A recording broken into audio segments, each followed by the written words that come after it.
What's up, everybody? Welcome once again to The Endzone, brought to you by Gym Bag Entertainment, show about football by guys who love football. As always, I'm your host, Craig, and with me, my co-host, Your boy Ace.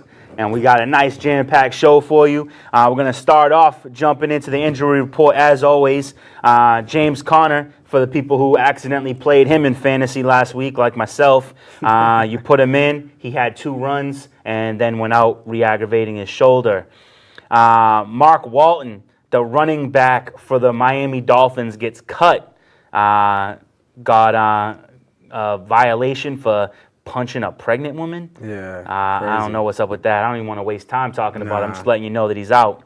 The defensive tackle for the Cleveland Browns, Burnett, put on injured reserve.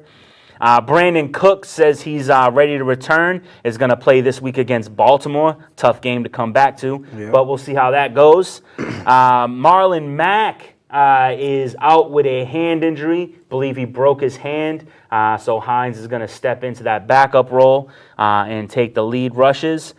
Tyreek Hill goes out with a hamstring injury during the Chargers game. Luckily for him, it's right before the bye week, so he gets an extra week of recovery. Hopefully he's back for week 13. Then Mitchell Trubisky gets pulled from the game, supposedly because of a hip injury that he's been going through.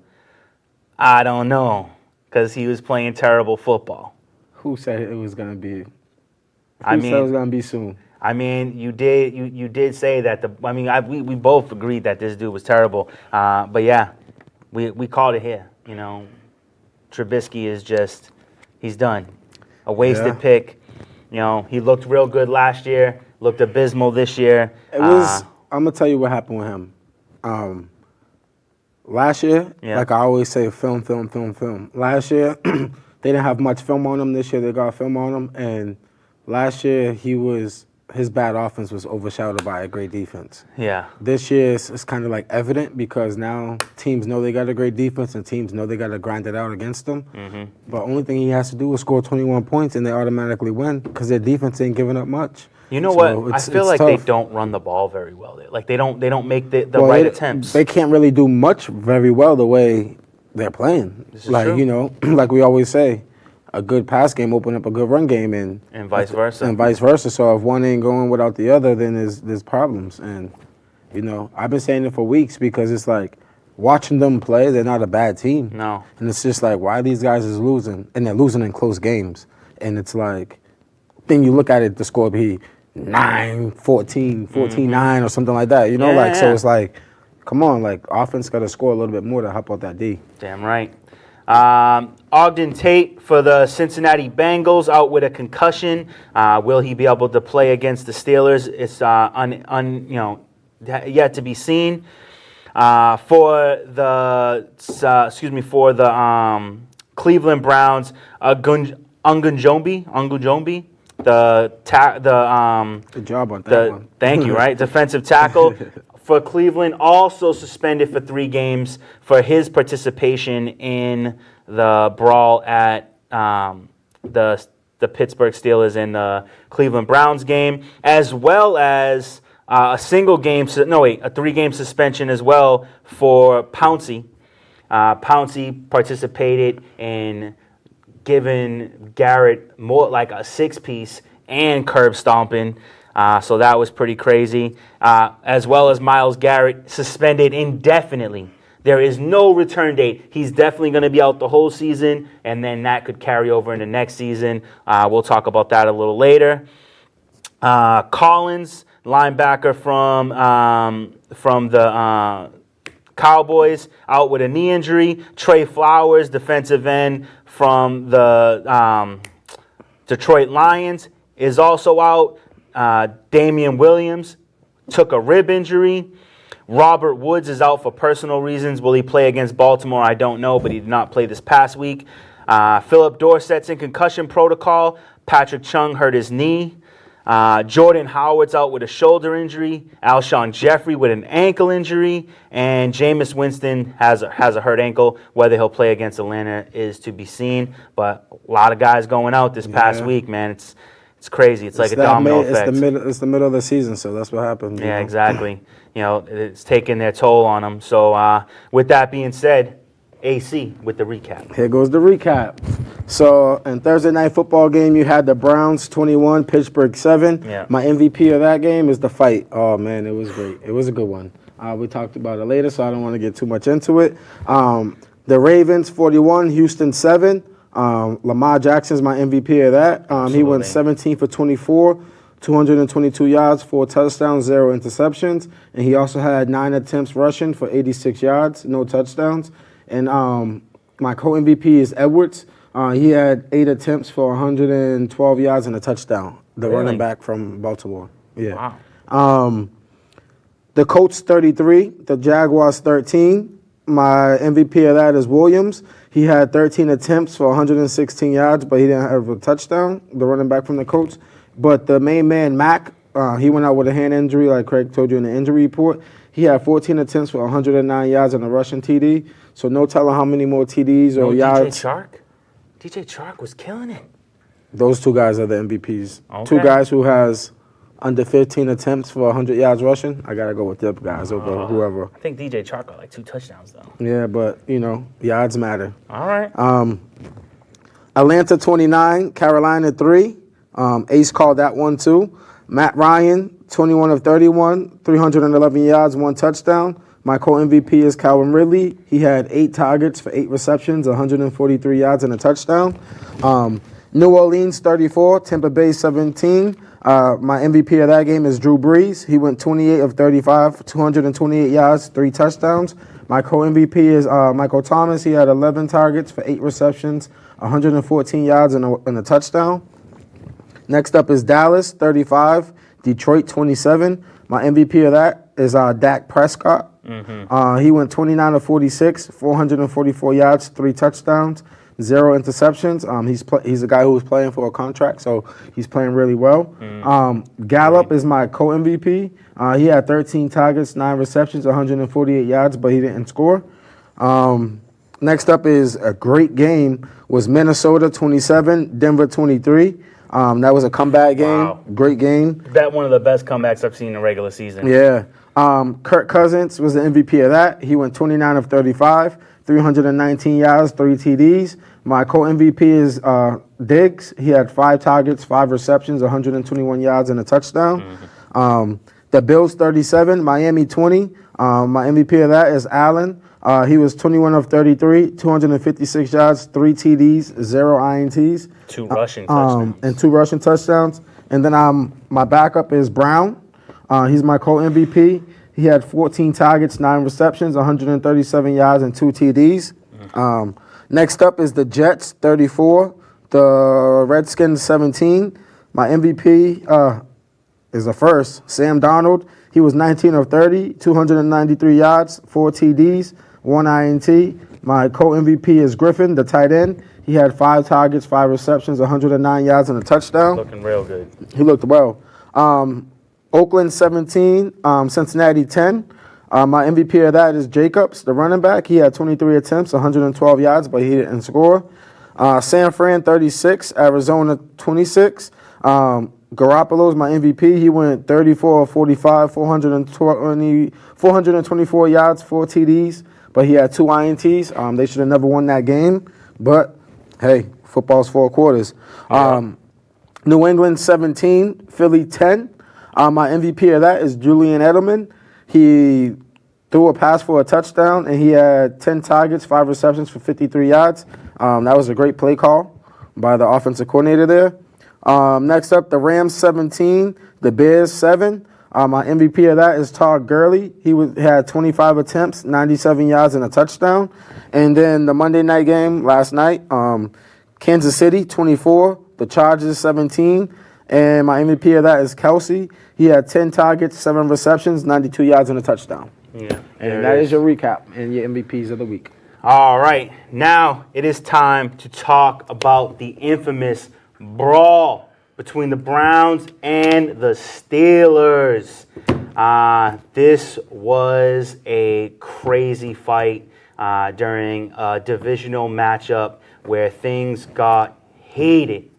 And, man, Myles Garrett is he's an animal, and I don't mean that in a negative way. I just mean that he's an animal, and I would not want to tussle with this guy ever in my life, especially not with my own helmet in his hands.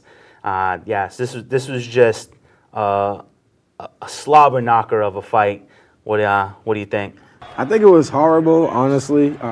It was no good, because as you see in the play for the fans, is like when he drops back. Yes, Myles Garrett messed up by having that late hit. Yeah. But when they slowed it down in slow mo, yes, late hits is part of football. Yeah. It's almost like playing basketball and you don't get a foul call, so you're pissed. But after that hit, Rudolph kind of started it all. You know, like grabbing the guy in his Johnson, his underparts. He did it twice. He tried to rip off Myles Garrett's helmet, but it didn't go nowhere. And then that strike with the helmet just solidifies everything. It was just tough to see, man. And Pouncey it reminded me of the comes basketball fight with the Pistons. But Pouncey comes in and just starts giving Garrett like a 6-piece meal with fries. It was so crazy. It was just an intense moment in football. Not something you want to see. No. Like, by no means are we promoting fighting, but when it does happen, happens in hockey all the time. But I saw a video. Some kid took his football helmet and with less effort than what Garrett had, hit a wooden chair and it split in half. Yeah. And Mason Rudolph took that right on the crown, and I was like, wow, man, like, that's pretty bad. I know I heard Mason Rudolph said he wasn't going to file charges, but then they talked about the fact that charges need to be filed. No, you don't file charges. But when you have a brawl and multiple, do you file charges against Pouncey? He kicked him. That's a shot that's put. That's a whole tumbling effect for the NFL, because once one person files charges, the next person. What got me off guard was the consequence. I didn't think the consequences that was given out was fair. Really? Yeah, I thought it was a little bit, unfair, because Myles Garrett, he got suspended indefinitely. Indefinitely for the whole season, with more possibly to come. But that's because of more so his record in the NFL. He's known to be a bad guy. Is he though? That's what they say. I did not know that sure about him. Yeah, I'm not sure, but that's what I heard. I've never heard Garrett's name brought up in any negative manner. I will say this, though. I do disagree.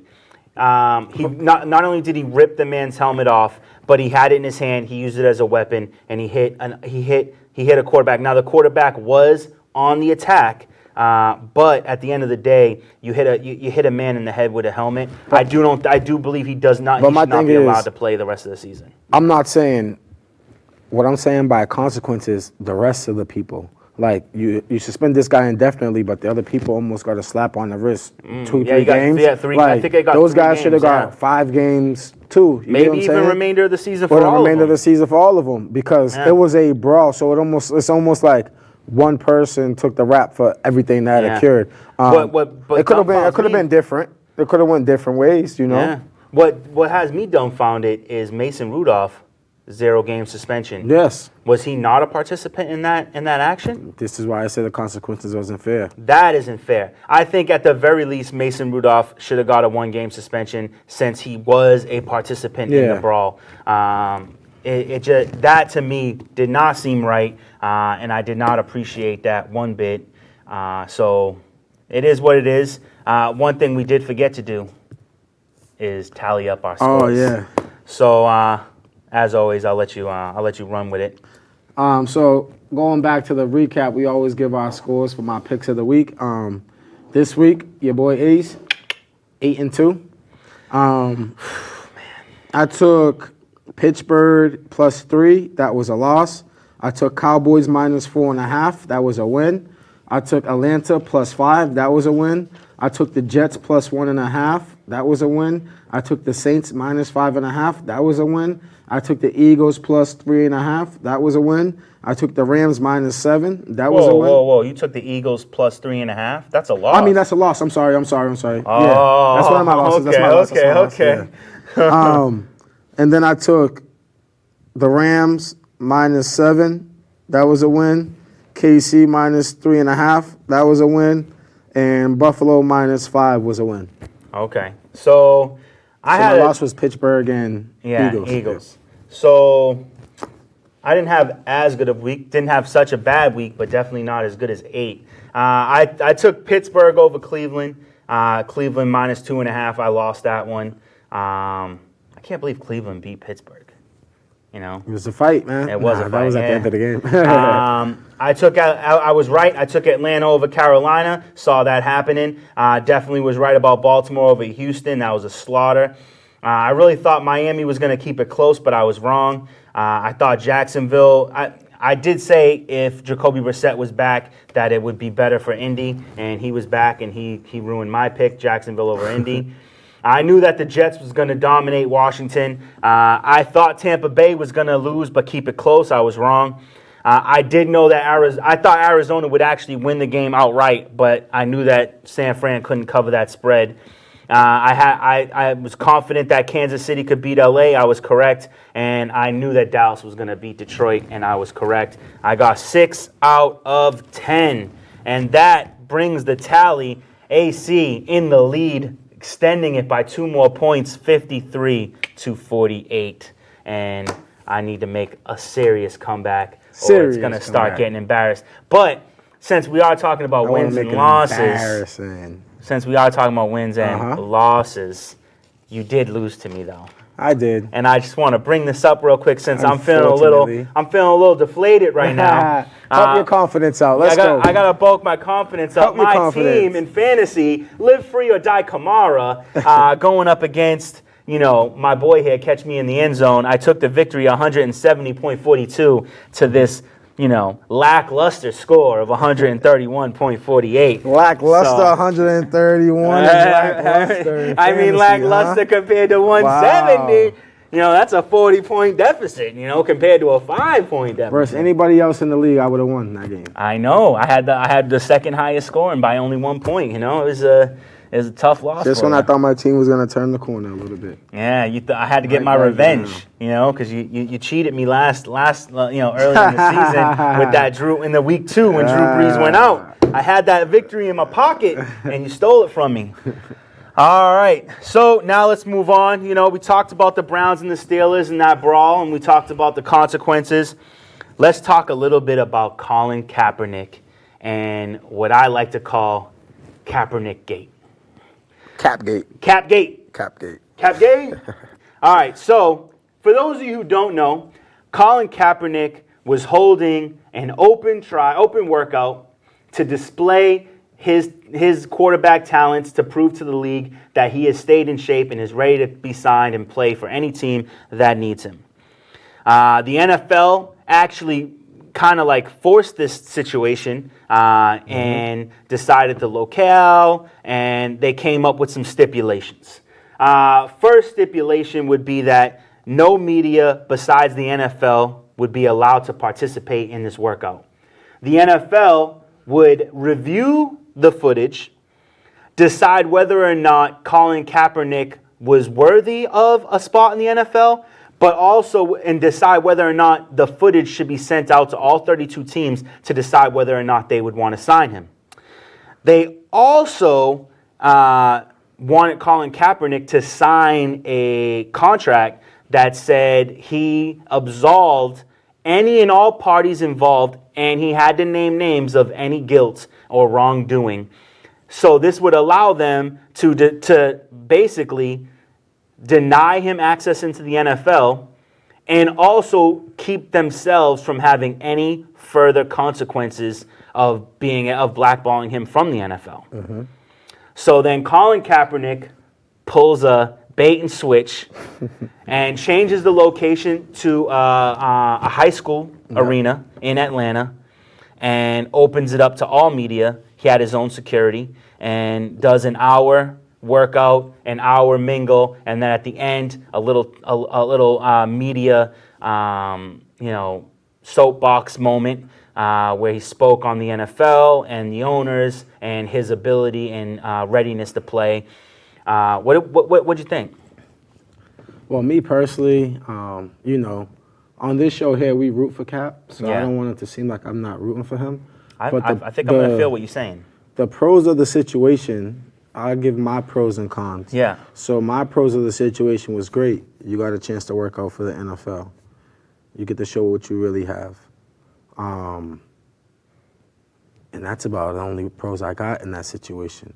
Now the cons. The NFL negotiated this in under 48 hours. You've been out for 3 years, so if they wanted you, wouldn't they would have been reached out to you?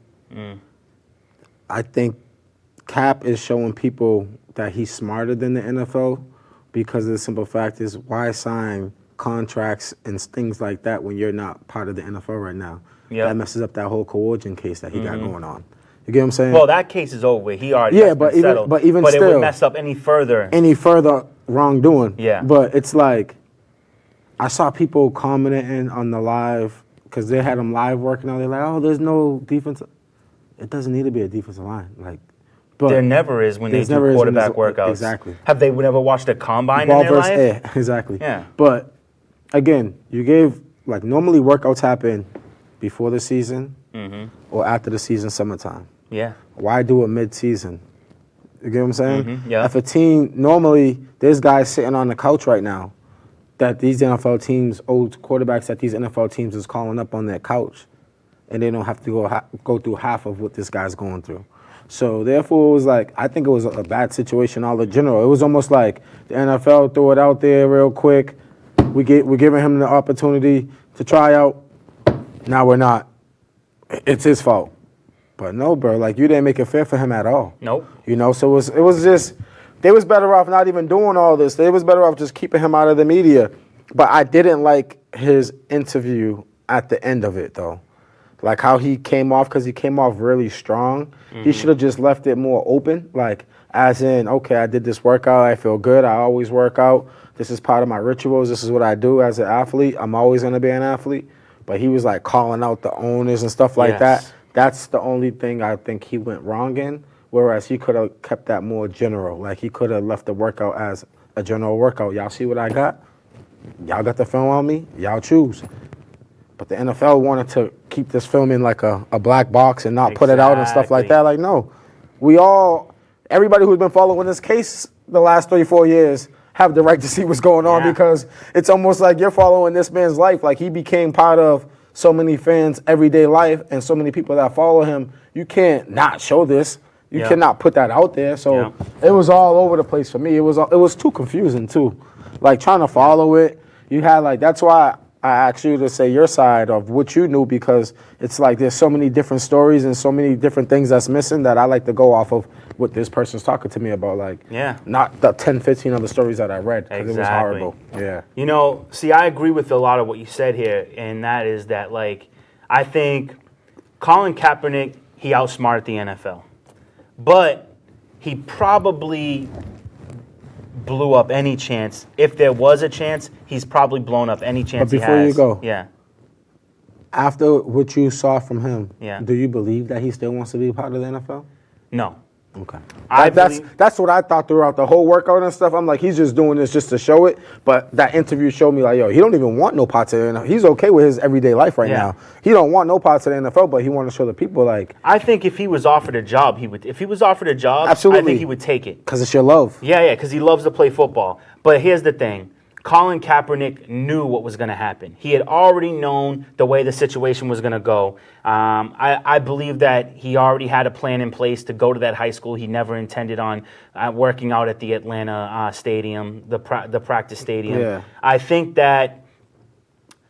what he did was smart because what Colin Kaepernick is no longer a football player. He's a political activist. Absolutely. And he is a smart man. And here's the thing. I read this in an article, and I never thought about it like this, but I agree wholeheartedly. No team in the NFL wants Colin Kaepernick on their team with a bunch of young, influential players, people who he can bring onto his side of the fence, like-minded individuals, free-thinking individuals who can hear an intelligent man speak on injustice in the world. and bring them onto his side. And on his side, I'm not saying right or wrong. I'm just saying bring him on his side. NFL teams don't want someone who's that influential in their locker room to start bringing other players over onto their side. You know, they want the NFL players to go out there and just play football. And I do agree with you. He came on too strong. You know, if you really wanted a job in the NFL, you're not calling out Roger Goodell. You're not calling out the NFL owners and saying that they're running. You know what I'm saying? You say something like that about a bunch of billionaires, you're getting nowhere. You're not playing in the NFL ever again. And that leads me to believe that he never intended to play in the NFL. And I believe it was just another opportunity to bring his voice and his beliefs and what he's fighting for to the forefront, to not let it go by the wayside. He wants justice for people of color. Yeah. You know, he wants police to be held accountable for their actions, and he believes in that strongly. I don't think there's anything wrong with what Colin Kaepernick did unless he genuinely wants to be back in the NFL. If he wanted to be back in the NFL, he could have just said, you actually gave a perfect after workout speech. That's what he should have said, is what you said. I'm in shape. I'm ready to play. This is what I love to do. And when a team's ready to sign me, they've seen what I'm capable of. They can call my agent. I'm ready to go. I love that. Yeah, drop the mic. Bye. Boom. You know, you don't need to call people out. You just need to do what you do and let it speak for itself. And he didn't do that. But the NFL tried to pull a scam on him, and he saw it coming, and he didn't allow himself to get played. So, to me, Colin Kaepernick wins. Yeah. He wins this exchange. All right, let's talk about the fact that the Patriots and the San Fran back in the win column, both coming up against tough teams and both swinging out victories. San Fran having the toughest victory of all. What do you think about these two games? I would honestly say, like, both games, I'm talking on behalf of both games, the San Fran and the Pats, they both grinded it out. They both found ways to win.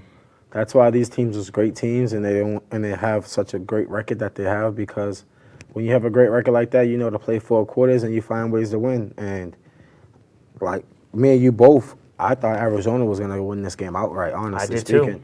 That's why I like it looked like they were going they should have all the way into like the middle third quarter. Yeah. And it was like, you know, I knew the 10-point, 11-point spread was way too high. But it just shows you every Sunday you got to come to perform. And Garoppolo, he surprised me because I didn't think I knew he was capable of doing well, but his reads and stuff like that improved as the game went on. Yeah. At first, he started out real rusty, but as he went on, he got better. His confidence built, his accuracy. His accuracy was on point. In a 2-minute drill, that's impressive. Yeah, and then with the Patriots, man, they was doing trick plays and everything like that. They grind.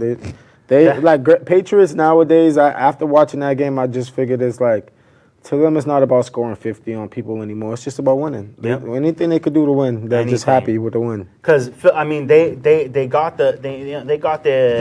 fell behind, came back, got the lead, couldn't really make anything happen, and then that play to Edelman and then to Dorsett, that was an awesome play. Yeah. I was really excited about that. Really excited when I saw that. You know, that's what Julian Edelman does really well. You know, he got a touchdown in a Super Bowl that way, and it was fun. It was really fun to watch that game because at times they struggled. The one thing I had a problem with, and correct me if I'm wrong, because I don't like to speak out against Tom Brady. Tom Brady's my boy, but Tom Brady was upset with the offense, and in my opinion, I'm like, you're upset with the offense? Should the offense be upset with you? Because there were a handful of, and I want maybe even more than just a handful of very poor pass plays. Poor, like he did not put the ball where it needed to be. Twice to James White running out on the flat, and he overthrew him. No chance of catching the ball, and even if he did have a chance of catching the ball, he would have went down immediately with no yards. I just think over the last 2 weeks. There's been communication problems with that offense. Yeah. I don't think they're communicating well with each other. That's going to be changed. That would be fixed. But I just think a lot of the teams is getting more equipped to what the Patriots is doing, like pound, pound, pound, screen. So, like, they was kind of waiting on that. Yeah. And, you know, Philly just couldn't make plays themselves, and that's why they really lost that game, because if Philly made one more extra play, then they could have probably won the game. So it's like I said, football's a grind game. As long as you come out with that win, that's all that matters. Exactly. You Gotta know? get them inches. But I can understand what him being mad at the offense is just saying him being mad with the offensive production in that game, which is understandable because the production wasn't well on offense. Yeah, it was definitely a struggle. Especially when you Guys have to weren't dig really deep getting into open. your playbook to pull out that play in order to score, like, you know. So.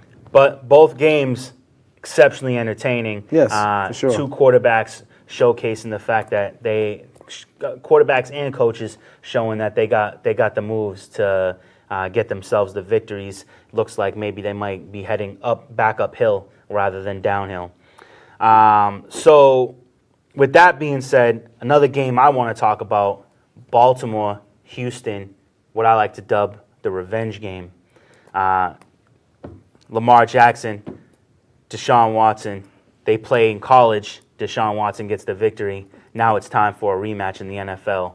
Lamar Jackson takes home the victory. What were your takeaways from this game? For that game, it was a blowout. Yeah, it was, wow. The thing that was most impressive to me is how good Baltimore's really rolling. I think Baltimore's a way better team than people give them credit for.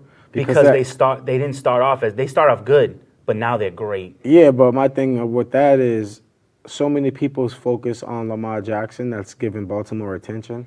But Baltimore seems like the same Baltimore team when they won Super Bowls. They've got a great defense. Everybody knows their role. They ain't scared to hit you. Yep. And then they just got an offense that has to put up a little bit of numbers to help out the defense, as we're saying in the Bears, with the Bears team. Yep. So they're clicking on all cylinders. It's not like if you're watching Lamar, sometimes you watch him, you be like, oh, he's the only one doing something. No. He's doing something. Andrews, the running backs, the receivers, the defense, even special teams is like everybody's clicking. Yeah. The coach is calling the right defense and the right off. So it's like when you got a team this hot, you just got to ride the hot hand till you can't ride it no more, and they're hot. And that's not, D. Watt, that's my guy. So not taking away from nothing with Houston, but it's just they just played a hot team that was a lot hotter than them, and they showed why, and that's really it. You know what I loved is Mark Ingram pulling a little Lamar Jackson himself on the sideline with that spin move to get underneath the player to score the touchdown. Like, that was amazing playmaking. And then what I love is he come out on the podium on some gangster shit to be like, yeah, he's like, if Lamar Jackson ain't the MVP, he's the forefront for the MVP. If you disagree with me, come see me at the bank. I'm there. He goes, I'm about that life. I'm like, whoa, bro, yo, and you could see the sincerity in his eyes. His eyes was wide, like I mean. What was classic? What was classic with me was Jackson's shirt. That was a classic. I didn't see it. I forget what it said, but it said something funny. It said, no accuracy, play harder, or work harder, something like that. I forget. Oh, I want to look it up. Yeah. But, I mean, all in all, like, this team has been really exciting. I'm looking it up right now. You gonna pull it up? All right. This team has just been really exciting to watch. And it seems like not only are they not slowing down, but they're just getting better and better and better, looking more and more like an unstoppable team. Like, where's the weakness? And you was shocked with me when I gave them the number 1 seed. Yeah, I mean, I don't agree with you. Number 1 seed. No, that's not it. Who's better? Who's playing on better numbers? Nobody cares. Work harder. Yeah, nobody cares. Nobody cares. Work harder. Yeah. That is funny. I like that. No, I don't agree with number 1 seed. They've got a good run game. They got an incredible quarterback. They got a really good defense, but I don't know. I can't give them number 1 yet. They got what, 3 losses? 2 losses? 2 losses? 2 losses. So if the Patriots and San Fran were to lose another game, I might say Baltimore is up at that number one spot. Nothing though. But them boys is putting up 50 on teams. But the coaching for the teams are better on teams. Yeah, this is true. But come on, bro, you don't see that in the NFL. Teams putting up 50 like that. The only last time you seen it was when the Patriots had Randy Moss and Wes Welker. My point exactly. Yeah, he is doing it with less. Yeah, that's all I'm saying. He's doing more with less. So I'm not even comparing those two teams. I'm just saying like how exciting it is just to watch them because you know they're gonna score. You watch football because you want to see touchdowns scored. So if you watch that team, they're gonna score touchdowns. So you know, and there's gonna be so many highlight reel moments, man. It is fun. Like Lamar Jackson is definitely beyond winning. He is bringing a lot more excitement back into the NFL, and I'm loving every moment of it. Absolutely. And I just want to see more Lamar Jackson. I tell you before, like I said this before on the show, like as much as I wanted him to be a New England Patriot, I'm glad that he's not, because we would not have got to see Lamar Jackson for at least another 3 years. And look what we'd be missing out on. Yeah. Such an amazing talent, and who's to say that he would have got that coached out of him in New England? You know, True. He might be right where he needs to be. Oh, he's right where he needs to be. He's home. Yeah, he is home. He's home. So I'm loving it. I'm loving it. I want to see him do more, and there's nothing stopping from this team from making it to the playoffs and making it to that AFC Championship. And the only obstacle in their way there is probably going to be the Patriots. Mm-hmm. So we'll see what happens with that. The NFL wants to add a 17th week, technically an 18th week to the regular season, but a 17th week for each individual team. So we'd be going to week 18, still getting an individual bye week. I believe that they'd be eliminating 1 to 2 preseason games. What do you think about it? It is what it is at this point. You think so? Just it is what it is? Does it make you more excited to get more games? Nah. I'm excited for more games. Who cares about preseason? But preseason help. It's easy to say who cares about preseason because we're so used to the elite guys that's already on the roster. What about those guys that's trying to make the roster? But here's the thing. All right, let's look at it from the flip side. One of the most dynamic preseason players this year, Jacoby Myers. He was outstanding. He's got like 3 catches in the regular season. Last night, he plays, he catches one. You're talking about a Patriots player. That's not fair. No, it is fair. It is fair. It is fair because as well as he played, he comes in, he catches one pass this past Sunday. Second pass is supposed to be an up and out. And he runs it in. Brady throws it out. He's turning in. That's not where he was supposed to go. And, I'm talking about, you can't compare him because he's on the Patriots, so that doesn't count. I'm talking about guys who plays on the Dolphins, the Jags, David Montgomery, and those type of David Montgomery. But you can't pinpoint certain players because it's kind of there's on each team throughout the preseason. There's probably 30 guys, 40 guys trying to make that roster. Yeah. You get what I'm saying? You watch Hard Knocks, you see how it is. You'll be able to get those. You'll be able to figure those guys out in 2 or 3 games. You don't need 4. Like I told you, either way, it doesn't matter to me. If it's another game, another game. Well, I guess we'll see what happens. Yeah. All right, now, something we need to talk about, because you know me. You know how I feel about these refs. D-Hop calls out the refs for the blown pass interference call. First, they don't call it. Then it gets challenged. And the people who review the challenge in New York or wherever they are, that whoever's reviewing the reviewable challenges doesn't reverse the call. Mm-hmm. I mean, you're a football player. Was that not pass interference? Because it looked egregious. Yeah, it was. But at the end of the day, that rule came, people are confused with that rule. And I've been paying attention to more and more games. Okay.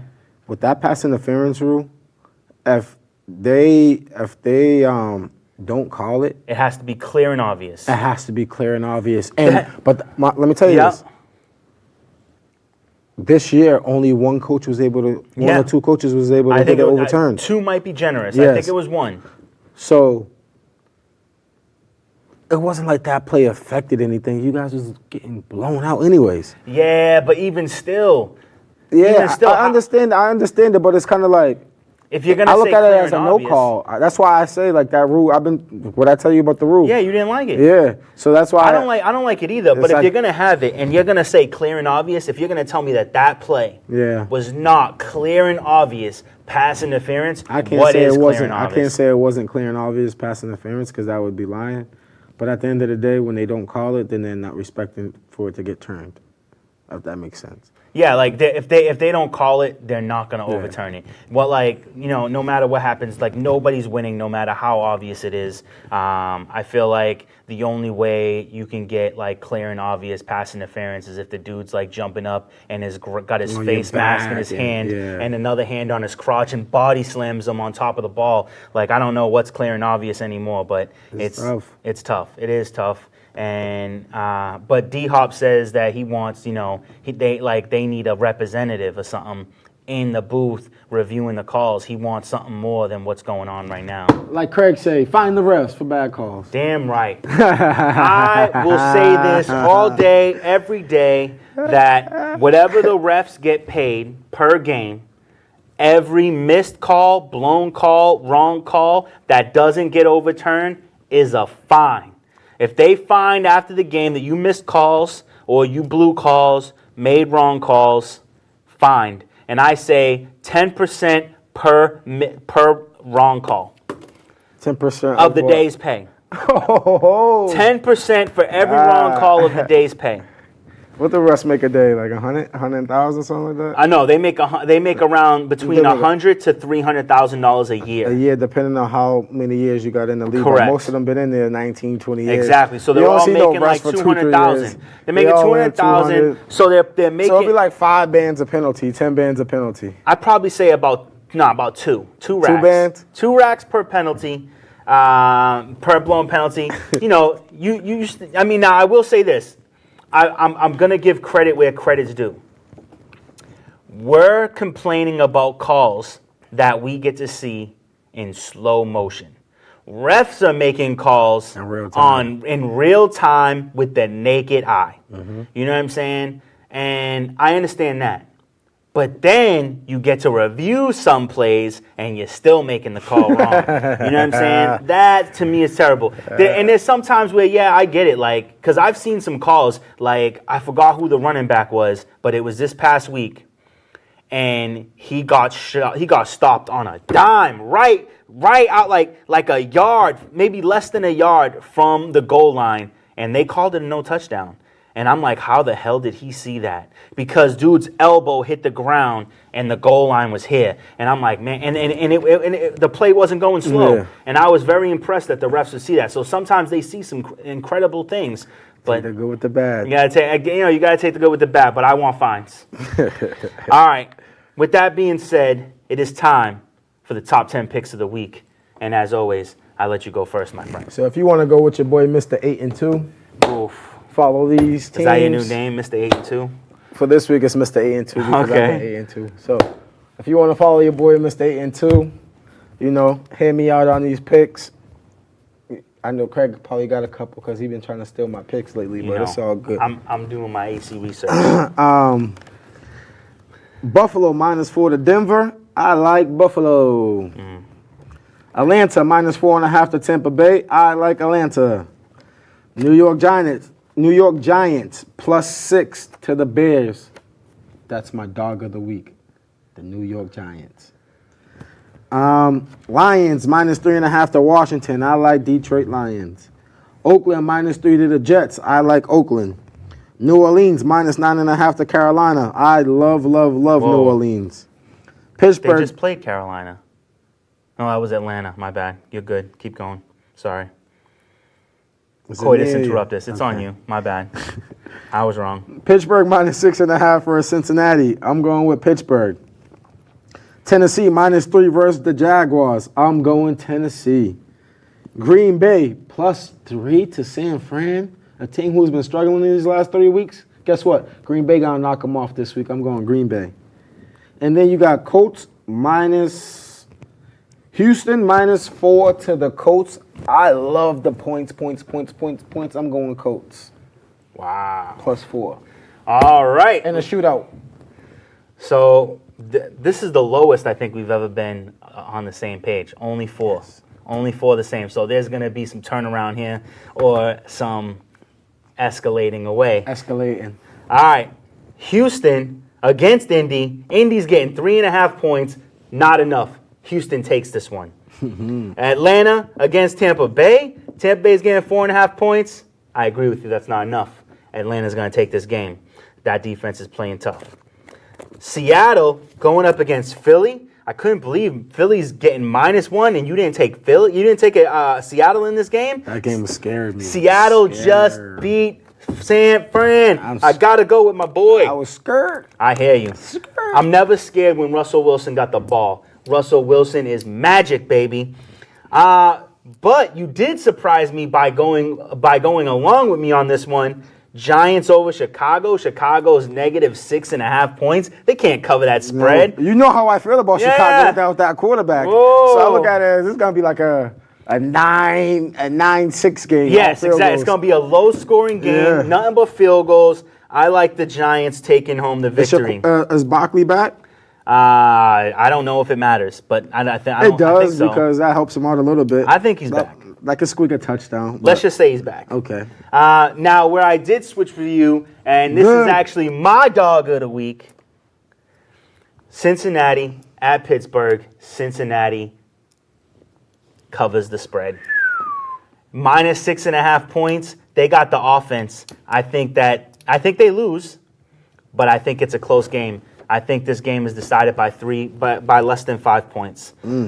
Oakland against the Jets. I do agree with you. Oakland takes this, even with a -3 on the spread. Also agree with you. San Fran is going to be a second loss team, and Patriots will be the only team left with only 1 loss on their record. Green Bay takes the victory.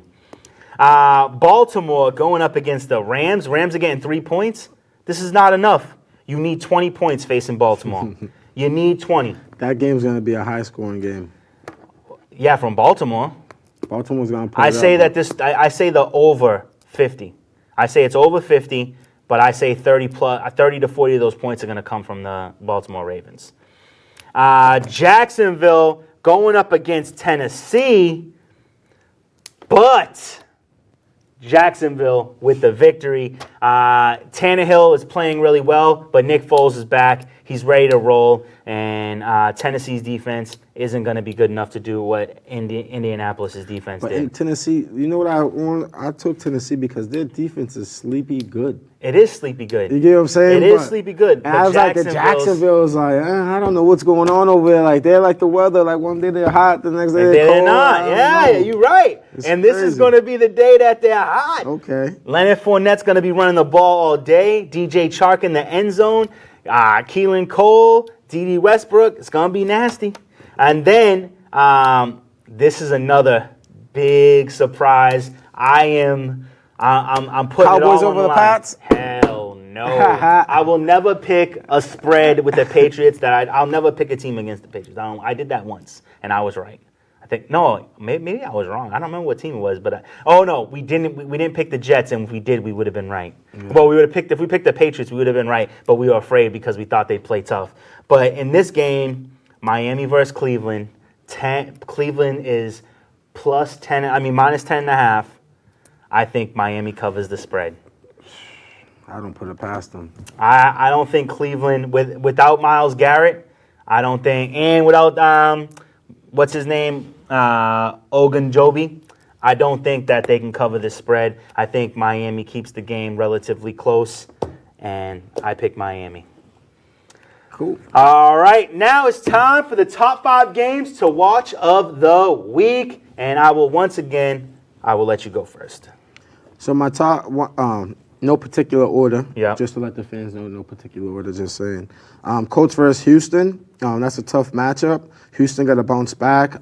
Colts got Brissett back, playing well. I think that game's going to be a good game, a great football game. It could be close. I think it's going to be very close, actually. Yeah. And I'm not sure about. It could be high scoring. It could be low scoring because you got 2 good quarterbacks. Next up, Tampa Bay versus Atlanta. Atlanta's on a 2-game win streak. Let me see if they can stay hot Let me ride the hot hand right now this week, so I'm going to I like that game. New York Giants versus the Bears. Let's see if the Bears' offense is really that bad. We know it's going to be a low-scoring game, close game. Let it ride out. Seahawks versus the Eagles. Just a great matchup on both sides for Big Russ. So if he's Big Russ. It's the bird game. Eagles coming off a loss to the Patriots. They didn't score much, so be looking out for the Eagles to try to put up some points because I don't think they're going to have no Alshon Jeffrey and no Jordan Howard. Yeah, but I don't think they're going to have back-to-back weeks where they just put up like 10 points. Yeah. So I'm just saying, just look out for them scoring, but go with the Seahawks. Okay. Green Bay versus San Fran. That was my game. That's game of the week. Another great matchup. Me and Craig been calling it out. Well, mostly Craig than me because I've been rocking with San Fran this season. Those are one of my sleeper teams. But they've been on edge, and I think this week both teams with one loss will catch a loss. That's just what I'm saying. See if wait. You said both teams. Yeah. The only other team is the Patriots. Yeah. And you think the Patriots? Okay. Yeah. Whoa. Yeah. Whoa. Okay. My turn. You stole Green Bay versus San Fran from me. That was my game of the week. So moving on from there, I really like Jacksonville versus Tennessee. It's a divisional matchup. Two quarterbacks who've kind of just stepped into their roles. Yep. And I think this is just going to be a really fun game to watch. So Jacksonville versus Tennessee.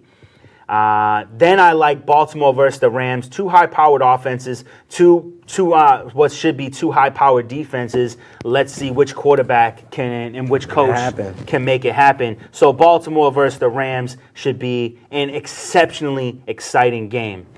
Then I got to go with another divisional matchup, Pittsburgh going up against Cincinnati.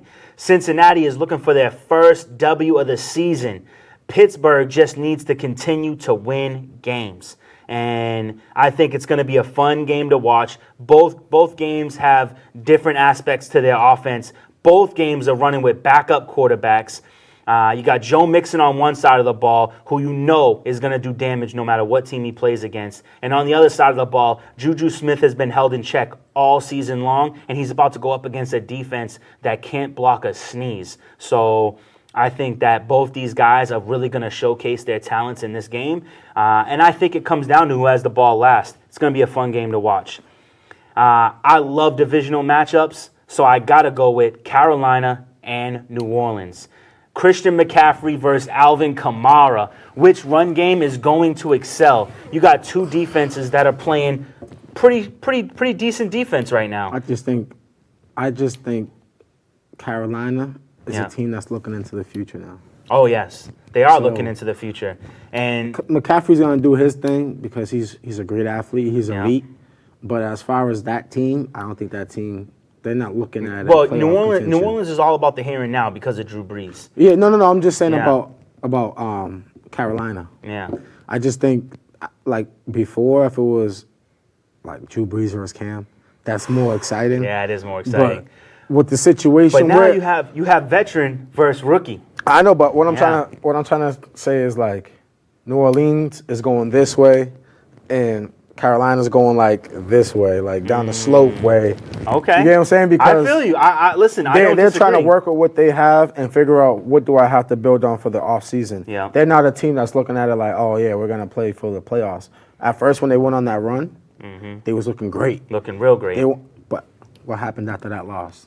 Yeah, that whole team morale went down. It slumped. You know, so you could tell with losses and stuff like that, you could tell what guys is with Cam and what guys is not. When you have like two athletes fighting for a position and one is on a win streak and then they got that one loss and they can't bounce back, they still haven't rebounded from that one loss. What, 3-4 weeks ago that he took? And they just lost to Atlanta, right? And they just lost to Atlanta. So, and I told you that's that Southern matchup. Well, that's like a Super Bowl for them. We'll see what happens with that. I'm excited for the game. I hope that it is more attractive than what you think. And then finally, I got to go with the number 2 game of the week.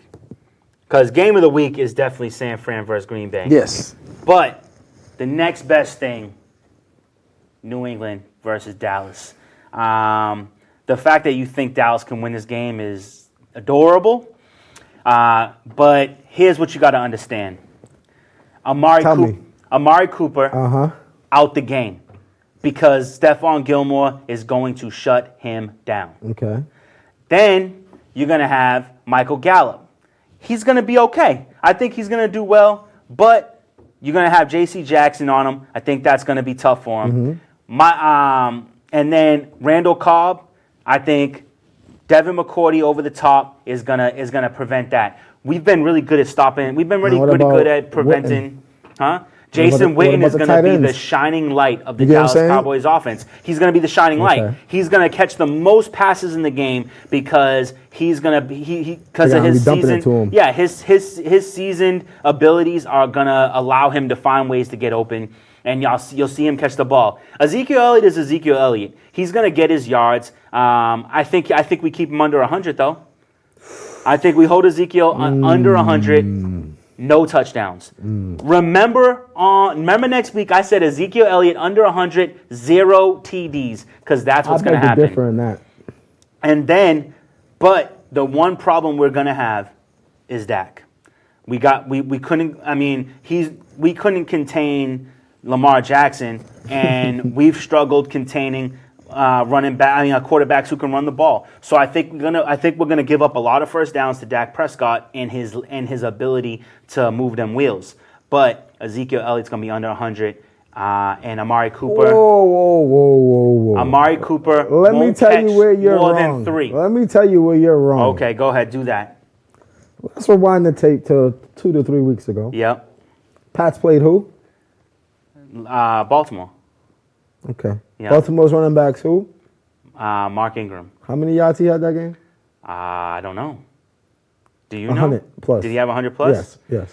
Because their run game is what killed you guys, and then the pass game, and then I don't Lamar started to do crazy Lamar things. Hold on, I'll pull it up for you. You gonna pull it up? Just so you know, real quick. Well, let me say to you that. So you mean to tell me? I think it's going to be different in this game. I think Ezekiel Elliott does not get 100. I think we're going to stack the box on him. I think we're going to play man coverage, and I think we're going to stack the box, and Ezekiel Elliott is going to run for like 80 yards. Dak Prescott's probably going to run for like 60 yards. Amari Cooper, right now, Craig says Amari Cooper will not catch more than 3 passes all game long. Count it. No more than 3. We don't really care about Cooper, honestly. What do you mean? I love Cooper. That's my dog. That's my dog. He is where he is week 10.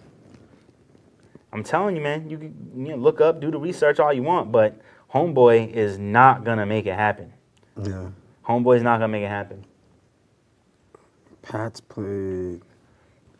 Oh, right here. Ravens. Let's get it. The score is 37-20. Yep. You can't go on rushing yards. You got to go individual player. We're going to go Mark Ingram, 15 attempts for 115 yards. Oh, okay, 115 yards. So, yeah, all right. We got 1 minute. Mm-hmm. We're gonna fly through this because I want to kill this 1 minute. Colts Texans MVP. Got to be D. Watt. He got to bounce back. Buccaneers Falcons. Julio's going to have a big week this week. Ronald Jones. Julio. Broncos Bills. Allen got to have it. Philip Lindsay. If he wants to. Giants Bears. I like Lindsay. Mm-hmm. Giants Bears. It got to be Barkley if they want to win. Bears defense. Steelers Bengals.